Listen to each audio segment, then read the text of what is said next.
Item ಯಾವುದೇ ಇರಲಿ try ಮಾಡಿ ಆಚಿ ಚಿಕನ್ ಮಸಾಲಾ. ಇನ್ನು ಬಾಗಲಕೋಟೆ ಬೆನ್ನಲ್ಲೇ ಕಲಬುರಗಿಯಲ್ಲೂ ಕೂಡ ಶಿವಾಜಿ ಉತ್ಸವದಲ್ಲೂ ಗಲಾಟೆಯಾಗಿರೋ ಘಟನೆಗೆ ಸಂಬಂಧಪಟ್ಟಂತೆ ಸುಮೋಟೋ ಕೇಸ್ ದಾಖಲಾಗಿದೆ. ಘಟನೆಯಲ್ಲಿ 3-4 ಜನರಿಗೆ ಸಣ್ಣ ಪುಟ್ಟ ಗಾಯಗಳನ್ನ ಆಗಿದೆ ಅನ್ನುವಂತಹ ಮಾಹಿತಿ ಸಿಗ್ತಾ ಇದೆ. ವಾಡಿ ಪೊಲೀಸ್ ಠಾಣಾ ವ್ಯಾಪ್ತಿಯಲ್ಲಿ ನಡೆದಿರೋ ಘಟನೆ ಇದು. ಡಿಜೆ ಹಾಕಿ ಡ್ಯಾನ್ಸ್ ಮಾಡುವಾಗ ಮತ್ತೊಂದು ಸಮುದಾಯ ಕಿರಿಕು ಮಾಡಿದೆ. ಡ್ಯಾನ್ಸ್ ಮಾಡುವಾಗ ಎರಡೂ ಸಮುದಾಯದ ನಡುವೆ ಮಾರಾಮಾರಿಯಾಗಿದ್ದು ಚಿತ್ತಾಪುರ ತಾಲೂಕಿನ ರಾವೂರ್ ಗ್ರಾಮದಲ್ಲಿ ಹೊಡೆದಾಟವೇ ನಡೆದಿತ್ತು. ಸದ್ಯ ಪರಿಸ್ಥಿತಿ ತಿಳಿಯಾಗಿದೆ. ಕೆಲವರಿಗೆ ಸಣ್ಣ ಪುಟ್ಟ ಗಾಯಗಳಾಗಿದೆ. ಕಲಬುರಗಿಯಲ್ಲಿ ಎಸ್ಪಿ ಅಡ್ಡೂರ್ ಶ್ರೀನಿವಾಸುಲು ಇದ್ರ ಬಗ್ಗೆ ಪ್ರತಿಕ್ರಿಯೆ ಕೊಟ್ಟಿದ್ದಾರೆ. ಬಾಗಲಕೋಟೆ ಬಳಿಕ ಕಲಬುರಗಿಯಲ್ಲೂ ಕೂಡ ಯಾಕೆ ಇಂಥ ಸಂದರ್ಭದಲ್ಲಿ ಶಿವಾಜಿ ಮಹಾರಾಜರನ್ನ, ಛತ್ರಪತಿ ಶಿವಾಜಿ ಮಹಾರಾಜರನ್ನ ಟಾರ್ಗೆಟ್ ಮಾಡಿದ್ರಾ?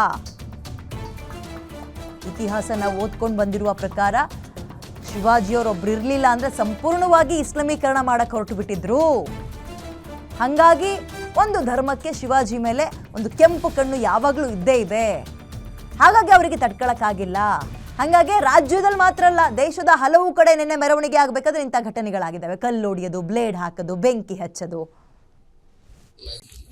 ಕಲಬುರಗಿ ಜಿಲ್ಲೆಯ ವಾಡಿ ಪೊಲೀಸ್ ಸ್ಟೇಷನ್ ವ್ಯಾಪ್ತಿಯಲ್ಲಿ ಬರುವಂತಹ ರಾವೂರು ಗ್ರಾಮದಲ್ಲಿ 19 ಫೆಬ್ರವರಿ 2026 ಈ ಶಿವಾಜಿ ಜಯಂತಿ ನಿಮಿತ್ತ ಅಲ್ಲಿ ಕೆಲವರು ಹುಡುಗರು ಪೂಜೆ ಮಾಡಿ ಸಾಂಗ್ಸ್ ಪ್ಲೇ ಮಾಡ್ತಾ ಇದ್ರು. ಆ ಸಮಯದಲ್ಲಿ ಬೇರೆಯವರು ಬಂದು ಸೌಂಡ್ ಸ್ವಲ್ಪ ಕಡಿಮೆ ಮಾಡಿ ಅಂತ ಹೇಳಿದ ಸಮಯದಲ್ಲಿ ಎರಡು ಗುಂಪಿನ ನಡುವೆ ಸ್ವಲ್ಪ ಗಲಾಟೆ ಆಗಿದೆ. ಈ ಸಮಯದಲ್ಲಿ ಒಬ್ಬರು ರಫೀಕನ್ ಅವರಿಗೆ ಮೈನರ್ ಇಂಜುರಿ ಆಗಿದೆ. ಈ ಸಂಬಂಧ ಅವರು ಯಾರು ದೂರು ನೀಡಿರುವುದಿಲ್ಲ.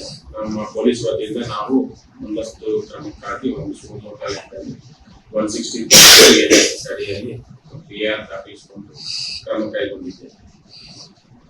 ಈಗಿನ ಸಿಚುವೇಶನ್ ಎಲ್ಲ ಪೀಸ್ಫುಲ್ ಇದೆ. ಅಲ್ಲಿ ಯಾವುದೇ ತರಹ ಫರ್ದರ್ ರಿಪರ್ಕಷನ್ಸ್ ಯಾವುದು ಆಗಿರುವುದಿಲ್ಲ.